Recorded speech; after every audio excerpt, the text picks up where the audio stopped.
내가 가장 좋아하는 건 사람들이 나를 안 됐다고 여기는 순간이에요. 타인을 장기적으로 이용하기 위해서 자기의 인생 전체를 불쌍하게 만드는 대단히 문제적인 사람들입니다. 주변에서 만날 확률이 가장 높고 자기가 나쁘다는 걸 전혀 모르는 유영철이라든지 정남규라든지 방호순이라든지 한국 사회에서 굉장히 사이코패시, 소시오패시가 팽배해 있다. 대략 70명에서 150명 정도를 죽였거든요. 죽이는 숫자는 의미가 없는 거예요. 역시 가장 대표적인 사이코패스라고 볼 수가 있죠.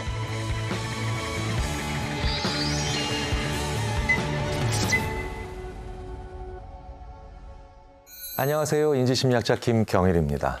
하버드 의과대학의 정신과 교수이자 이토록 친밀한 배신자의 저자인 마사 스타우트 교수는 감옥에서 수감 중인 사이코패스를 만나서 이렇게 물어본 적이 있습니다. 당신의 삶에서 가장 중요한 건 뭔가요? 가장 원하는 게 뭐죠? 이 질문에 투자 사기로 감옥에 갇혀있던 그 재소자의 대답이 무엇이었을까요? 감옥에서 나가는 거? 돈을 엄청나게 버는 거? 의외의 대답이 나왔습니다. 내가 가장 좋아하는 건 사람들이 나를 안 됐다고 여기는 순간이에요. 내가 내 삶에서 정말로 원하는 것은 사람들의 동정입니다. 라고 얘기를 하더라는 거죠. 우리가 주변에서 만날 확률이 가장 높고 무방비한 상태로 피해를 입을 확률이 가장 높은 악인, 바로 선량한 척, 불쌍한 척 연기를 하면서 나를 끊임없이 이용하는 악인의 심리를 파헤쳐 보겠습니다.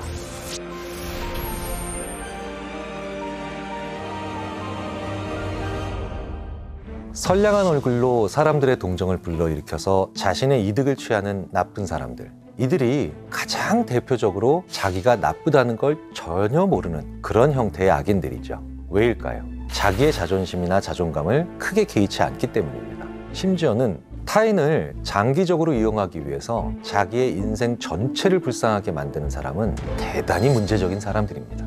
저도 마찬가지겠지만 누구나 한 번쯤은 가짜로 불쌍한 척을 해서 위기의 상황을 모면하려고 하는 경우는 있지요. 예를 들어서 교통신호를 위반해서 딱지를 끊게 됐습니다. 그런데 경찰관께 죄송해요, 한 번만 봐주세요 라고 하면서 불쌍한 척을 하는 건 일반적인 경우에도 많이 볼 수 있습니다. 그런데 이렇게 순간적인 위기를 모면하기 위해서 불쌍한 척, 어떤 어려움이 있는 척을 했을 때 반드시 이런 생각이 들죠. 좀 모냥 빠진다, 좀 없어 보인다 이러면서 옆좌석에 앉은 사람에게 약간 민망해하고 창피해하는 게 정상이죠. 그런데 저는 한 20년 전쯤에 지인 한 사람이 의외의 모습을 보이는 걸 봤습니다. 불법 유턴을 하고 그 단속을 한 경찰관께 자기의 아내가 불치병을, 자기의 가정이 파탄이 나는 이런 얘기들로 자기가 지금 제정신이 아니라서 그 문제를 해결하고 가다가 불법적으로 유턴을 했다 라고 하면서 자기 인생 전체가 파탄났다는 이런 얘기를 하는 겁니다. 사실 저는 그때 그 단속을 하시던 경찰관께서 그 연기에 속아 넘어갔다고 생각하지는 않습니다. 어처구니 없어서 한번 봐주신 것 같았어요. 그런데 중요한 건 그 다음에 저라면 좀 민망해하거나 부끄러워했을 겁니다. 그런데 그 친구는 굉장히 기뻐하더군요. 오케이, 딱지 안 끊었어. 단속이 됐을 때는 나처럼 하는 거야 라고 보여주고 가르쳐준다는 느낌마저 들었습니다.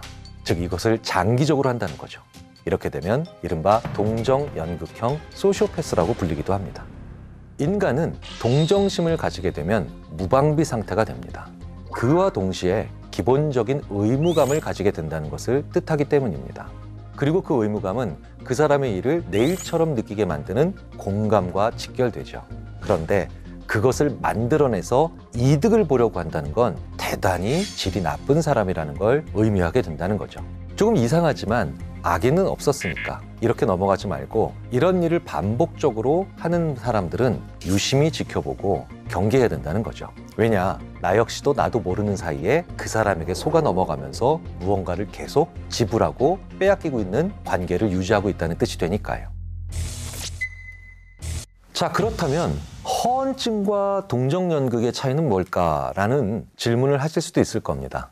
허언증은 관심받고 싶어서 많이 빠지는 증세입니다. 나의 자존감을 살리고 싶다는 거예요. 그런데 그 자존감이나 자신감과 전혀 상관없이 내가 얻고 싶은 결과에만 관심이 있고 그것과 관련 있는 것에만 연기를 하는 것은 분명한 동정연극입니다. 허언증이 있는 사람은 자기의 슬픔을 위장하거나 자기의 슬픔을 가장해서 뭔가를 얻고 나면 재빨리 다른 걸 찾거나 관심을 유발하는데 행동에 초점을 맞춥니다. 그런데 그런 걸 자꾸 보여주게 되면 자존감에는 도움이 되지만 저렇게 매력 있고 능력 있고 무언가 지위가 있는 사람이니 내가 줄 필요는 없게 되죠. 그런데 동정 연극에 심취하는 악인들은 끊임없이 내가 받을 것의 양을 늘려가는데 지쳐가기 때문에 소위 표정 연기형 악인으로 우리에게 끊임없이 동정심을 유발하는 모습을 보여주려고 한다는 겁니다.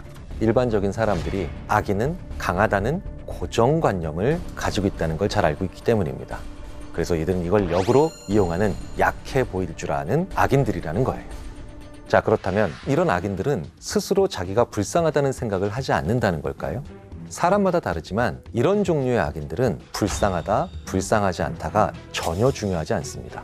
이들에게 나의 불쌍한 모습을 보이는 건 망치, 톱, 이런 연장, 도구일 뿐이기 때문이에요.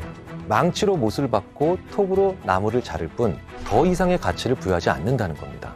따라서 이런 종류의 악인들에게 자존감, 자존심은 그런 도구에 불과합니다. 그러니 자존심이나 명예, 자존감을 위해 사는 우리들이 얼마나 어이없고 우습고 무의미해 보일까요?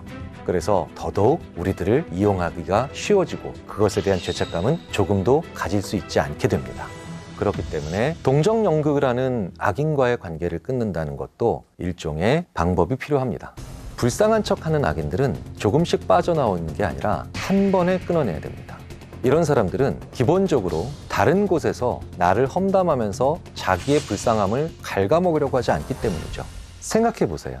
어떤 사람이 우리 둘이 만나고 있는데 거기에 있지 않은 제3자에 대한 험담을 합니다. 그러면 이 상대방이 그 사람과 관계가 나쁘다고 더 많은 생각을 하지 이 상대방이 불쌍하다는 생각을 하기는 오히려 어려워진다는 거죠. 우리가 누군가를 험담하는 이유 중에 하나가 나의 자존감을 지키기 위해서입니다. 그런데 불쌍한 척하는 사람들은 나의 험담을 집중력 있게 하면서 자기의 자존감을 지키려는 노력을 하지 않는다는 거예요. 이간질도 관심이 없고 오로지 자기가 불쌍해 보이는 것이 중요하기 때문에 동정심을 불러일으키는 것에 가장 안 좋은 방법이 험담이라는 것도 잘 알고 있다는 겁니다. 그렇기 때문에 관계를 끊어내도 나에 대한 험담을 그렇게까지 많이 할 가능성은 높지 않으니 걱정하지 않으셔도 될 것 같습니다. 하지만 이런 종류의 악인이 내 가족이라면 쉽지 않은 문제죠. 정말 많은 사람들이 가족 때문에 힘들어합니다. 의절하라고 말씀드리고 싶지만 절대로 쉬운 일은 아니라는 걸 우리 모두가 잘 알고 있습니다. 정말 끊을 수 없는 혈륜이라면 그 사람과 공유하는 것이 적은 느슨한 관계를 맺어야 합니다. 무슨 얘기냐? 우리는 절대 같이 밥은 먹지 않는다. 절대 우리는 돈 거래는 하지 않는다. 우리는 공식적인 자리에서는 절대로 같이 자리하지 않는다. 이렇게 확실한 기준을 두고 공유하지 않는 것의 범위를 조금씩 넓히는 것이 가장 효과적인 방법입니다. 특히나 사람을 섞지 않아야 됩니다. 정말 많은 경우 이런 종류의 나쁜 사람들은 나를 통해서 다른 사람들과 섞이기를 원합니다. 이건 굉장히 안 좋은 파국적 결과를 만들어내기가 쉽죠. 기본적으로 시간, 돈, 관계를 공유하지 않아야 합니다. 이런 것들에 대해서 불편하지만 재밌지 않지만 우리가 알아간다는 것은 우리 삶과 우리 사회에서 그 무엇보다도 중요할 겁니다. 범죄를 저지르는 소시오패스에 대한 이야기를 좀 더 나눠보면 우리가 많은 것들을 얻을 수 있지 않을까 하는 바람으로 지난 10년 동안 동료로서 저와 같이 범죄에 관련된 연구, 범죄를 저지르는 사람들의 심리에 관련된 연구를 오랫동안 해왔던 범죄심리학자 서정환 교수를 모셨습니다. 네, 안녕하세요. 교수님 안녕하세요. 사실 다양한 소시오패스, 사이코패스에 대한 연구들을 해왔는데 소시오패스가 미국이나 유럽에서 4% 정도 나오잖아요. 그런데 이제 우리나라의 소시오패스는 몇 %일 것 같고 그 이유는 뭘까? 말씀을 좀 부탁드릴게요. 예, 말씀하신 것처럼 북미나 아니면 유럽을 기준으로 해서 한 4% 정도인데요. 이 북미에서 사용하고 있는 일종의 골든 스탠다드라고 이야기할 수 있는 PCLR, 사이코패스 체크리스트를 적용을 하면